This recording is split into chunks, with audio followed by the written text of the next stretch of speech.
Every good soldier knows or should know how to operate the weapons of their enemy.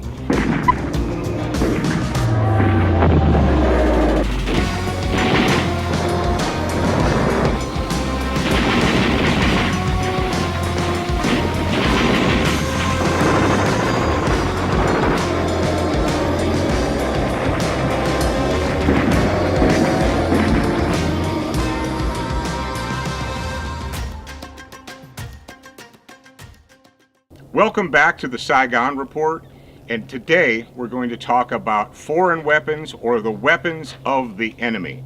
Every good soldier knows or should know how to operate the weapons of their enemy for battlefield pickup and just to be able to respect and understand the capabilities of their enemy's weapons.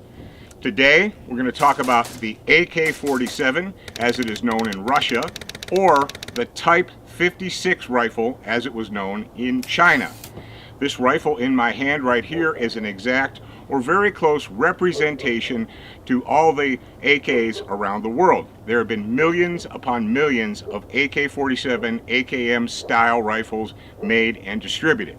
Okay, what is the difference between a Type 56 and an AK-47? Now, the original AK-47 was developed between 1946 and 1948 in the Soviet Union by Mikhail Kalashnikov and his team of engineers.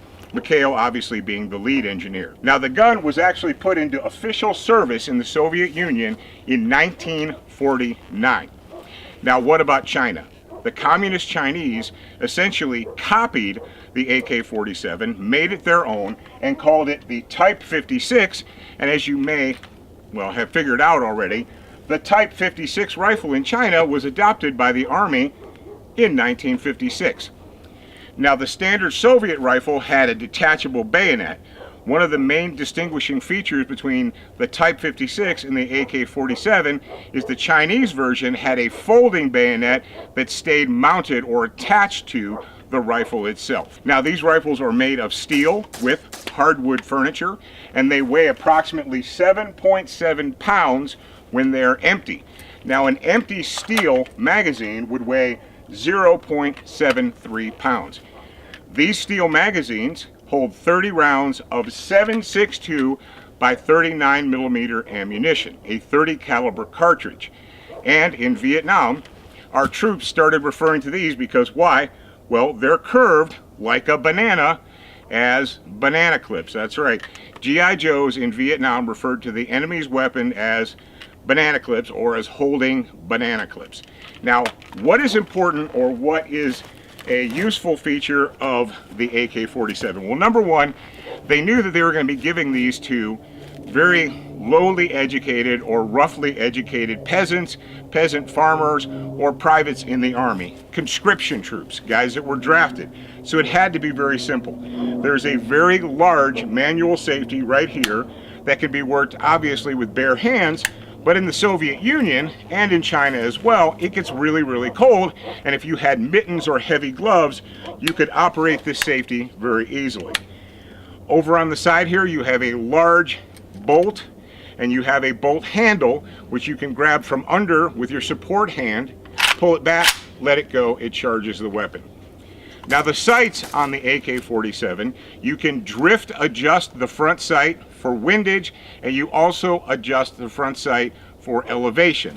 At the rear, you would adjust the rear sight for elevation. Now, the rear sight on this particular model goes out to 800 meters, but the technical manual for the AK-47 says it's effective up to 350 meters. So 800, well, that's kind of wishful thinking. What else is unique about this? Now, this particular gun is made with a stamped steel receiver. It was a piece of steel, they stamped it, they folded it over, they riveted it, they made a receiver. Now, there were, both in the Soviet Union and in China, machined steel milled out versions of these guns. Now, the machined steel or the milled versions are obviously a little bit heavier than the stamped ones. These guns are extremely well made. They're very robust, and they work well in poor weather, snow, rain, mud, swamps, and so on and so forth.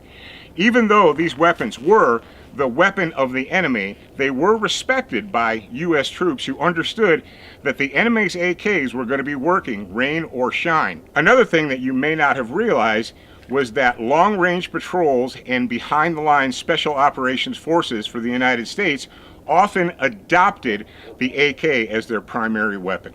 So this is the AK47 or the Type 56 from China, the primary service arm of our enemies in Vietnam.